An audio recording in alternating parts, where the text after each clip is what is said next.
This is why it's so important to learn from people who think like you but already figured it out how the things work.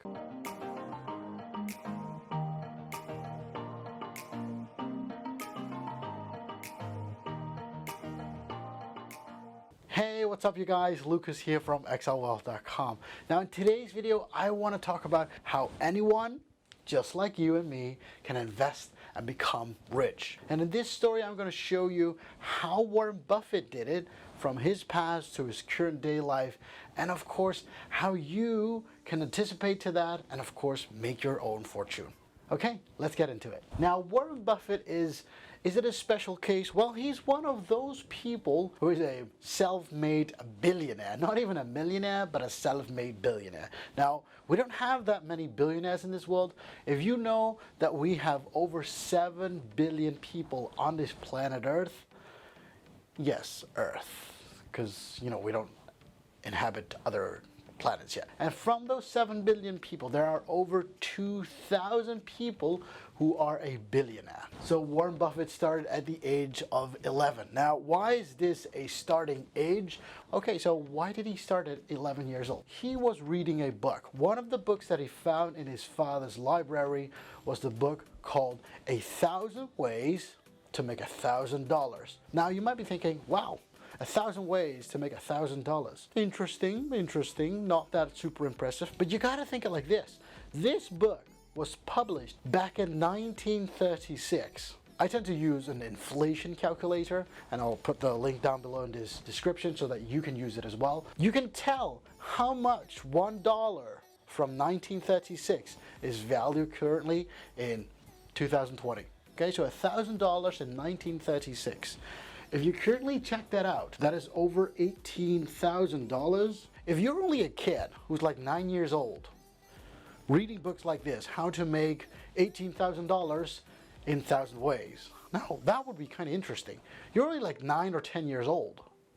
Can you even imagine? I don't know if you have kids of your own or if you have cousins or nephews and nieces who are that age and yet thinking about making money. Most people, you know, adult life, don't really think about, I want to make $18,000 in 1,000 ways.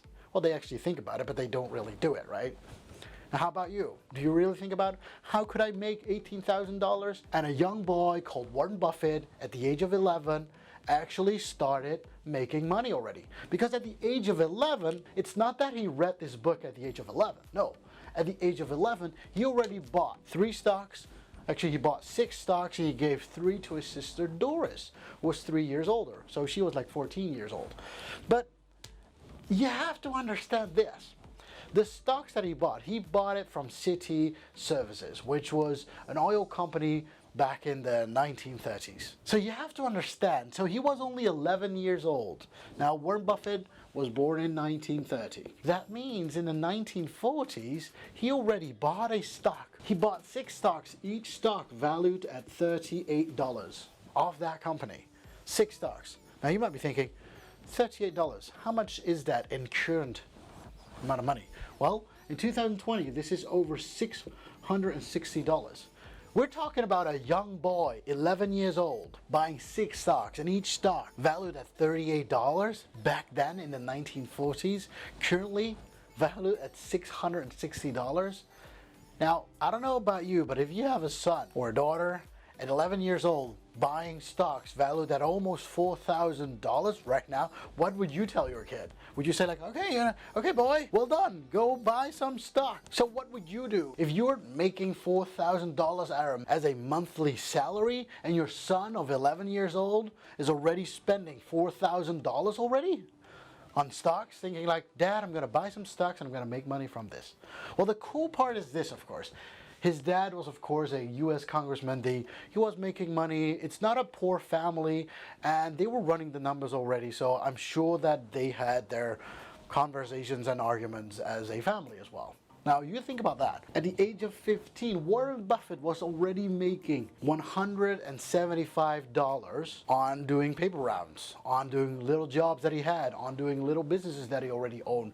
He was selling Coca-Cola bottles. He was doing all kinds of little things, and he was already making $175. Now, you might still be thinking, Okay, not too bad. But how much is that in today's money? It's $2,500 per month for a 15-year-old. Surely a 15-year-old, I don't see that many 15 years old making $2,500.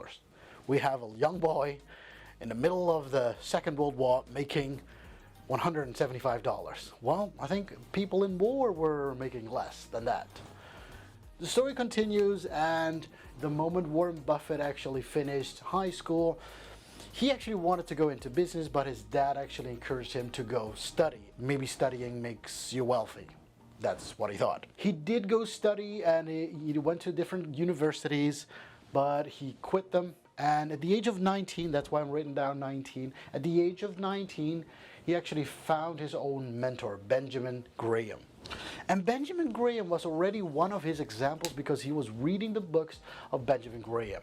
Now, the interesting cool part was he found that Benjamin Graham was teaching in the Columbia Business School of the Columbia University. And he thought, hey, this is where I want to go. So he applied for that university and studied over there, and he found Benjamin Graham as his mentor. And of course, they were actually very close together. He taught him how to do all the techniques. Now, I don't know about you, but this is, me. I'm a professor in a university here in the Netherlands myself.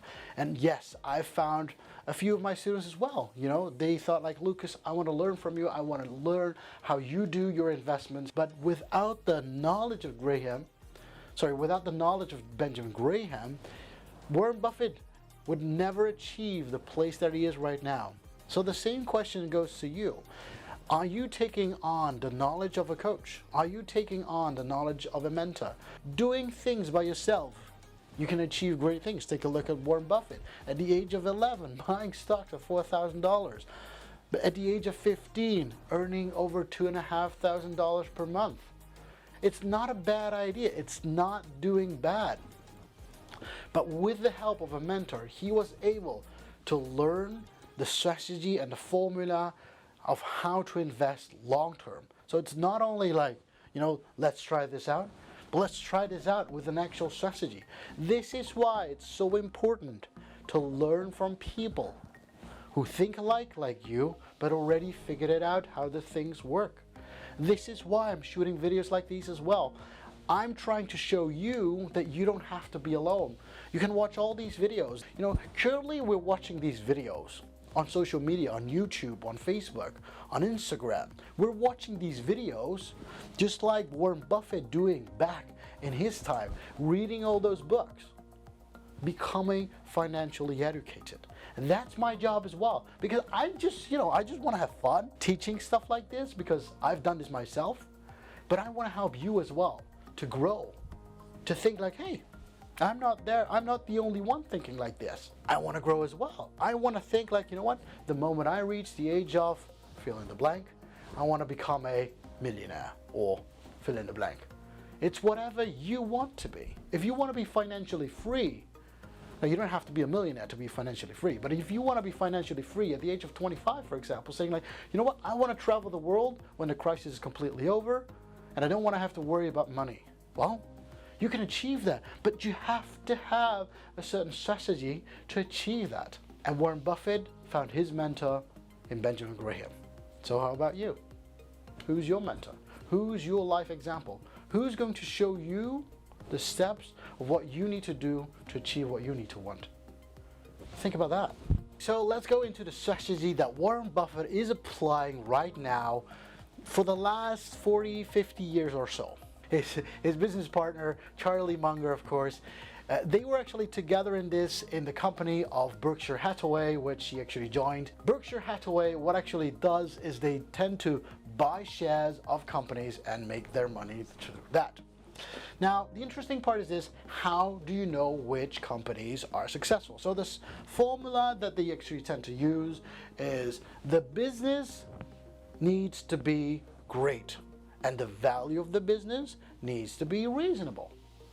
And by that, reasonable, cheap is a different word, of course, but the moment you can buy a certain company for a reasonable price, or at least shares of a certain company, then hey, that's a good deal, and you can make money. We have a stock price, and when we're comparing, for example, for the company Uber, they have a certain stock price. And if we take a look at the current stock price, they're somewhat around $30. So each stock would be $30. Now, how do you know if this is a good price? The only thing what you can see if you take a look on the stock market, you can actually just Google, is Uber at $30 a good stock price? Now Google will tell you something if it's saying, it's a good price or it's not a good price.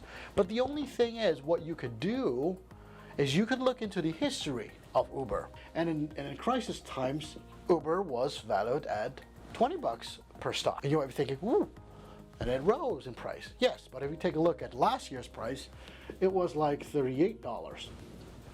And you might be thinking, oh, also they dropped a lot, so it's not a good price then. And this is the thing that Warren Buffett does. What does he do? He doesn't look at the current stock price. What he does is he looks at the value of the company. Take a look at the board of directors. Are they doing a great job? Do they have a certain vision that aligns with what you kind of want to have? Do they kind of do the things that you want the company to do in the future as well? Because if they don't line up, if the vision of the company, if the vision of the board of directors does not line up with your ideas, then these are just numbers. But if these line up, and you might be thinking, hey, Uber is only valued at $20, but I believe that Uber will grow over time because their services is good. And yes, it could be because there's a certain crisis and nobody's using Uber. But hey, Uber Eats is also part of their service, but they're delivering food, which is doing a great job. So I believe that they're doing a great job. So I believe that the value of the company is still great. This is why Warren Buffett reads all the annual reports of the company. And if you can, read all the managers, read all the director board's reports, all the reports. If you can read and understand all the information of all those reports, you'll be able to judge if this price is currently undervalued or not. Undervalued means that the price is currently too low for the value of the company's actual worth. Now this is the interesting part. If you think that the price is overvalued, saying like, okay, the price of the company, each value is actually only $20, but they're valuing it at 38, that means that the only thing that can happen is they fall. The stocks are going to fall from this company. That's the moment when you sell. That's how Warren Buffett selects his companies. Now, when we take a look at this, do you think Uber is a great company? When you don't have any information like this, that's a very good question. And to compare that, I'll just compare it to the greatest competition Uber has, which is Lyft. Now you might be thinking, Lyft, okay, interesting. So 2020, Uber stock price is currently valued at $30, roughly $30 a share. They started in 2019, so they've only been public for a year, over a year. Then they opened up at $38 per share. Of course, in the crisis time, in the depth of the whole market, it was somewhere around $20 per share. Now you might be thinking, okay, these are just good numbers, okay? We're going to compare them to Lyft, which is their greatest competitor. Their stock price currently $30. You might be thinking, ooh, interesting. Lowest point, $20. Okay? So these numbers still align. Again, this is 2020. Okay? This is 2020 in the lowest time. And of course, they opened as well in 2019 as a public company. They got listed as a public company in 2019. But the price of Lyft in 2019 was $78. So they fell hugely. They haven't been able to crawl up half this value that they started out with. Take a look at Uber now. Now, if you take a look at these two companies as a competitor of each other, which one would you invest your money in? Lyft started out a lot more expensive compared to Uber. Now, this is an interesting thing. what would you do? Would you invest in Lyft or would you invest in Uber? Now, Warren Buffett's strategy, of course, back in 1988, I'm going to invest $1 billion in one of the companies everybody knows, which is Coca-Cola. And back in Coca-Cola, back then, $1 billion of shares was equal to 6% of the company.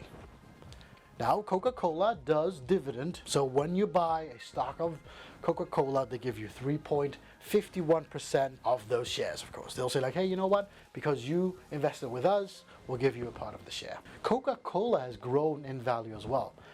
And currently, Coca-Cola has grown in such a value that nowadays, in 2020, Warren Buffett gets, with his 6% of ownership of Coca-Cola and the 3.5% of dividend, he gets over $420 million of dividend each year just by owning that 6% of Coca-Cola.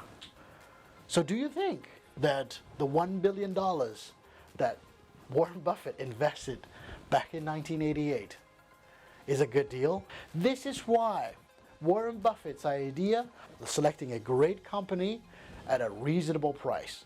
Back then, Coca-Cola had a struck from the crisis that they were in back then. So they bought it super cheap. And what did he do? Nothing else but holding on to it over 30 years. By holding on to the stock 30 years, he's already making back his money. So many times over. So many times over. And currently, he doesn't have to do anything anymore. The only thing he just needs to do is Coca-Cola, drink some Coca-Cola because he's drinking his own money. He just sits there and he gets $420 million per year just by owning it. That's the only thing. That's so cool about buying a great company at a reasonable price and holding onto it. And he's holding onto it right now still, at the age of 89 years old. Now, going into the last bit of Warren Buffett is that he says, you know, currently you don't buy a singular stock anymore. You don't buy $1 billion of shares in a singular stock, in a singular individual company. You don't do that anymore. Because if you do it nowadays, you would be an idiot, he would say. This is the cool part. Warren Buffett even says, you know, when I die, I tell my family to invest my money into the S&P 500. Now, what happens in the S&P 500, like Warren Buffett says, if you take a look from the past to now, if you zoom out enough, you'll just see its growth over time. And yes, there are some downfalls and some stock crashes. Yes, you have those. But in general, it's always growing. It has an average growth of 9% per year. If you just average it out. I'm not saying taking a look in a singular year. And Warren Buffett says this: if you don't know what to do, invest in index funds because they have a whole package of companies.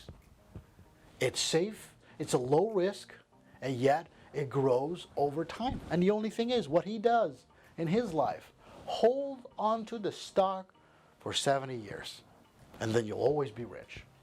But do your research well. The moment you invest, think about this, you have to stick to this stock the rest of your life.